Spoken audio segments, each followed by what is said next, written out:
আমার ভাই হল আমরা জান্নাতি হইতাম চাইনি না চাই না?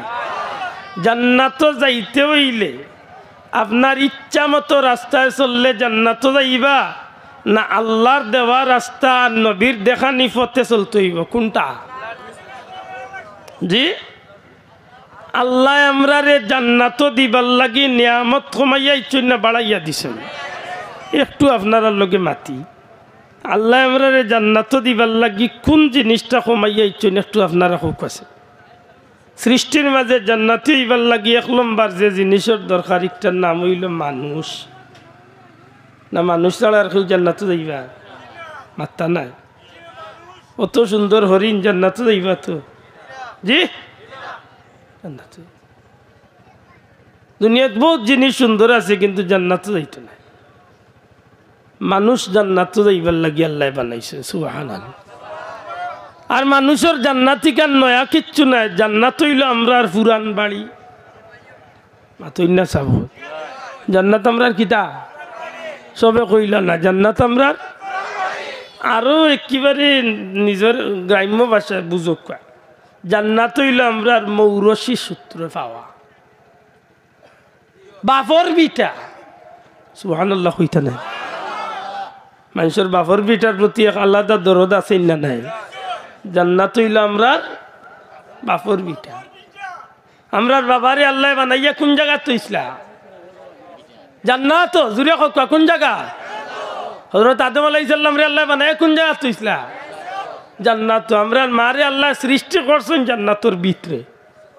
সুবহানাল্লাহ। আমরার মা হাওয়ারে আল্লাহ সৃষ্টি করছেন কোন জায়গা? জান্নাতের ভিতরে।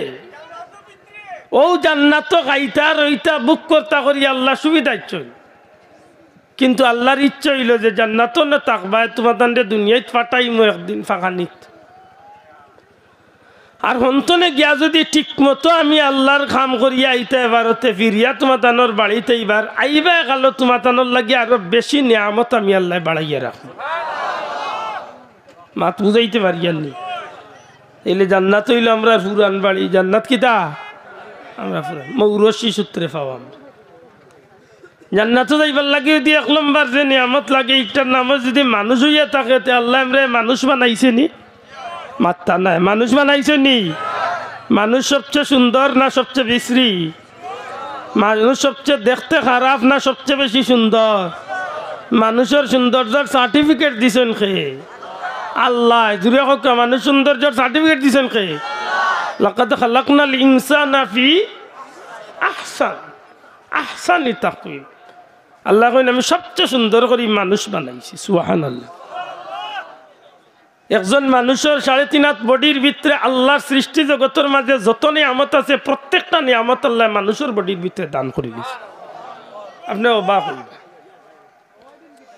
দুনিয়ার মাঝে আগুন আছে, মানুষের শরীরে আগুন আছে। দুনিয়ার মাঝে পানি আছে, মানুষের শরীরে পানি আছে। দুনিয়ার মাঝে লবণ আছে, মানুষের শরীরে লবণ আছে। দুনিয়ার মাঝে চিনি আছে, মানুষের শরীরে চিনি আছে। দুনিয়ার মাঝে পাহাড় জঙ্গল আছে, মানুষের শরীরে পাহাড় জঙ্গল আছে। দুনিয়ার জমিন যত নিয়ামত আছে সব নিয়ামত আল্লাহ এক মানুষের শরীরে দান করে দিয়েছে।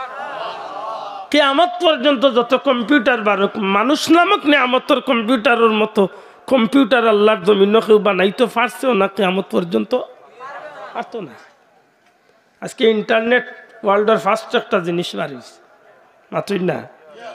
আপনি অন্য নাম লেখকে চাড়ক্কা হোয়াইট হাউস আমেরিকা, ব্যস্ত নেবে 2-3 সেকেন্ডের ভিতরে আপনার হোয়াইট হাউসে আপনার চোখের সামনে তুলিয়া ধরাই। ঠিক আছে নি? আপনি এলিজাবেথ হসপিটাল লন্ডন অন্য বইয়া 1 মিনিটে সার্চ করুক, দেখবেন 1 মিনিটের ভিতরে আপনার ক্যামেরা তাইছে।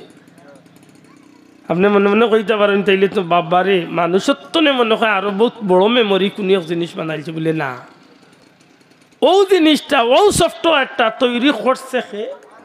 তুই কইতেইব তৈরি করছে কে? মানুষে। আর খালি মানুষে নাই, আপনি মদিনা শরীফ কইয়া সার্চ করলে যে 2-4 সেকেন্ড সময় যাইব, এখানে তুকাইয়া বার করতে যে মাথা কামানিত লাগবো।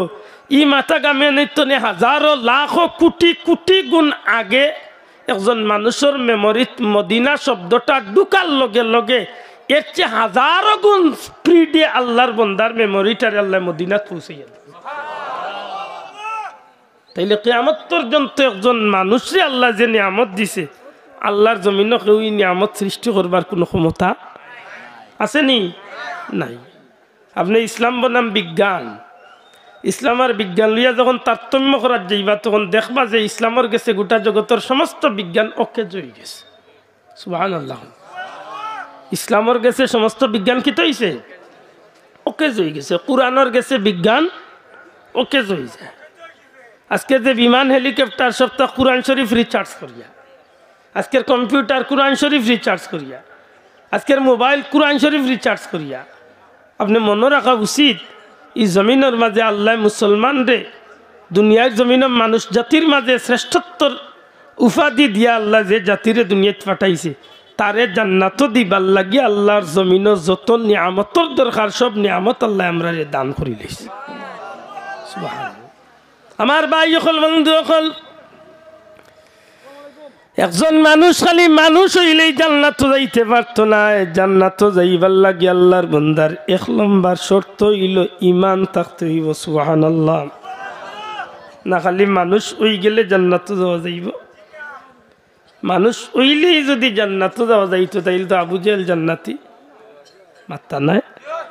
উতবা সাহেবা জান্নাতি, ফেরাউন কারুন জান্নাতি। জান্নাত যাইতে হইলে এক নম্বর শর্ত হইল ঈমান থাকতে হইব। পরওয়ারদিগারে আলমের কোটি কোটি শুকরিয়া, আল্লাহ আমরারে জান্নাত দিবার লাগি যে দুই একটা নিয়ামতের দরকার, এর মাঝে এক নম্বর নিয়ামত ঈমান আল্লাহ আমরারে দান করি লাইছেন। সুবহানাল্লাহ। ঈমান এমন একটা বিষয় আমার বন্ধু সকল, গোটা সৃষ্টি জগতের মাঝে একজন ইমানদারের ঈমান একবায়দি তাম পৃথিবীর জগৎটারে একবায়দি, সাত আসমান জমিন একবায়দি। একজন ইমানদারের জবানের লা ইলাহা ইল্লাল্লাহ এক ফাল্লাত, সাত আসমান জমিন এক ফাল্লাত।